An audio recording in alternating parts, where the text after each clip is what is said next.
What is the best pack for winter camping and backpacking? Question that comes up pretty often. I got this question on my Instagram today. Figured that there'd probably be some value sharing my answer or my thoughts on the topic with the rest of you. So there's 5 or 6 things that I consider. Really, it's a discussion. There's no clear-cut answer. So I'll go through all of those in terms of what I think you need to consider when you're looking into a pack. First of all, the pack that I use is a ULA Catalyst.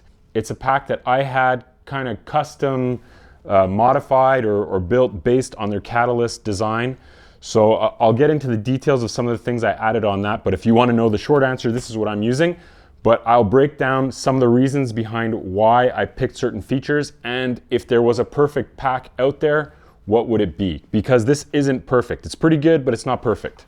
If you're on the market or you're thinking about getting into winter camping and backpacking, anything will do so long as it fits all of your gear. In my opinion, you definitely need a pack that's got more volume than what you're using for standard 3-season backpacking. As an example, when I look at my gear list for the summer, I typically have something like 45 items in total for 3-season backpacking, and in the winter that goes up to about 60 items. So not only do you have more items, but they're mostly bigger. You'll have a sleeping bag or quilt with a lower temperature rating. It's just more bulky.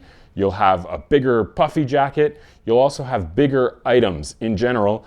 Like you won't have a tiny half-liter cook pot. I go up to a 1.5 or a 2-liter cook pot. So everything is just bigger. You need more space. You'll probably also have more calories, so more food for the equivalent trip. This pack here, like I said, it's the ULA Catalyst. I did have them extend the top a little bit, so they added about 6 inches to the top, but in the long run, I ended up cutting down some of that just because of how it closes and some personal preferences. But my guess is that the internal volume, not including, a lot of packs include side pockets and all of that for their total volume.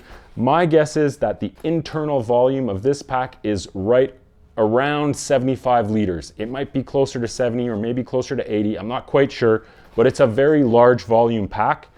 And I think that's very useful in the winter, not only because of all those factors, like I said, more gear, bulkier gear, but also you don't want to be fighting to get everything in your pack in the winter. I would go with something over 60 liters. That's just my opinion. 55 would be my low end. I could definitely do it on an overnighter, but once you get into 2, 3, 4 nights, that's going to be quite a challenge. Next up are pockets and places to store your gear. So on your standard 3-season bag, very commonplace now to have some kind of front pocket. Like this one, that's just a stretch mesh pocket. They're very useful in the winter, but in my opinion, if I could rebuild a bag like this, I would build a front pocket that isn't stretch. It's actually made out of the material of the bag and has a closing, some kind of closing top, something like the Hyperlite Mountain Gear Headwall 55, so it's got a flap, or something like an old Golight Jam that has a zipper across. There's a lot of reasons for that. One of them being avalanche gear, and that's particular to my case. I would benefit a lot from being able to put my shovel and avalanche probe in the outside of the pack and being able to access it quickly and not worry about losing it.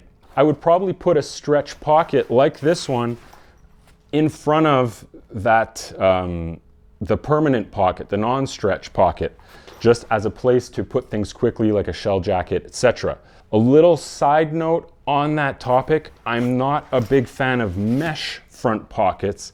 The reason being is that anything with mesh fills up with snow. So you're gonna get snow in there. It'll kind of empty. There's pros and cons to it, but just remember that you're outside in the snow. If it starts snowing, you put your pack down and that's a real mesh. The snow goes into the pocket. So specific pockets for your gear that you're able to store things in securely and get them out of quickly and you know where they are is very useful, especially for someone like myself who does go into avalanche terrain. You don't want someone else or even myself to need to be going into the main body of the pack to get something out in emergency, like a shovel or avalanche probe. Next up are things like side pockets. So in the summer, obviously we store our water bottles and things like that in these side pockets. They give a lot of great access. These are incredibly useful in the summer.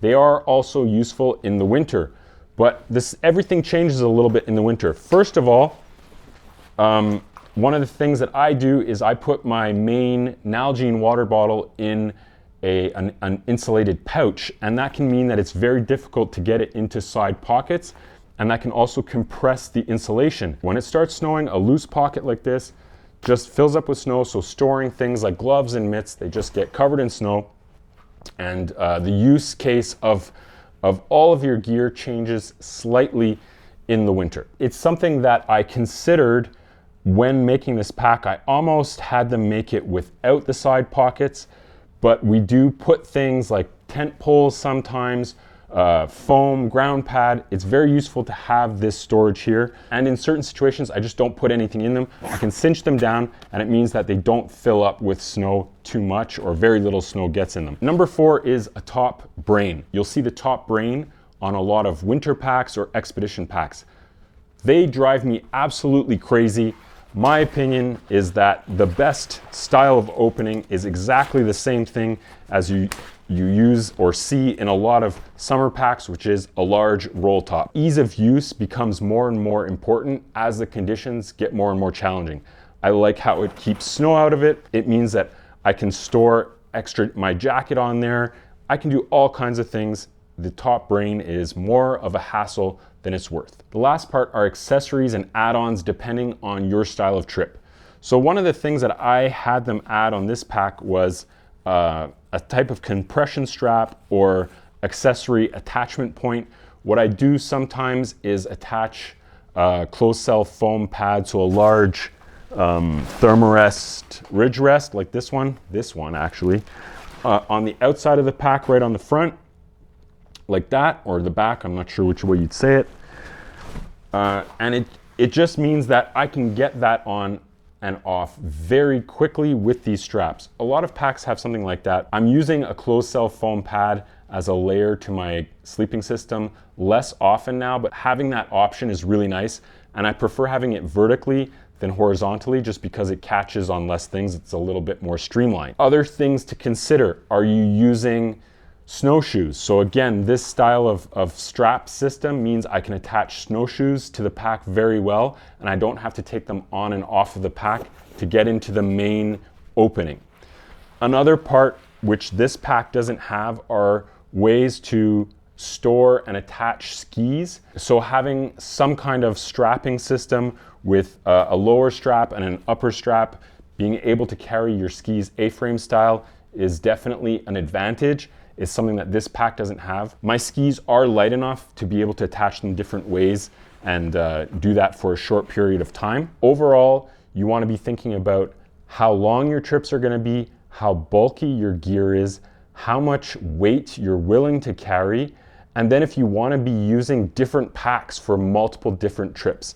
That's another reason why I really like the roll top, is because this pack is definitely overkill for an overnight, but I can roll it down no problem, and then it works just fine. And I've done up to 4 days with this pack, and I had room to spare. Yes, you could get by with a pack with a lot of those features that would be lower volume, maybe in the 50 to 55 liter range, but then if you want to do a slightly longer trip, you're going to need a different pack. So I went with quite a large pack. In the future, I would be looking for a pack that I can have my avalanche gear on the outside of the pack. I just think that it's really good to have all of your gear really streamlined, really accessible, and it's just a way to make everything simpler when you're out in the winter if your pack matches what you're doing. I totally forgot to mention the weight of the pack. So this pack weighs in right at 3 pounds, so 48 ounces, whatever that is in grams.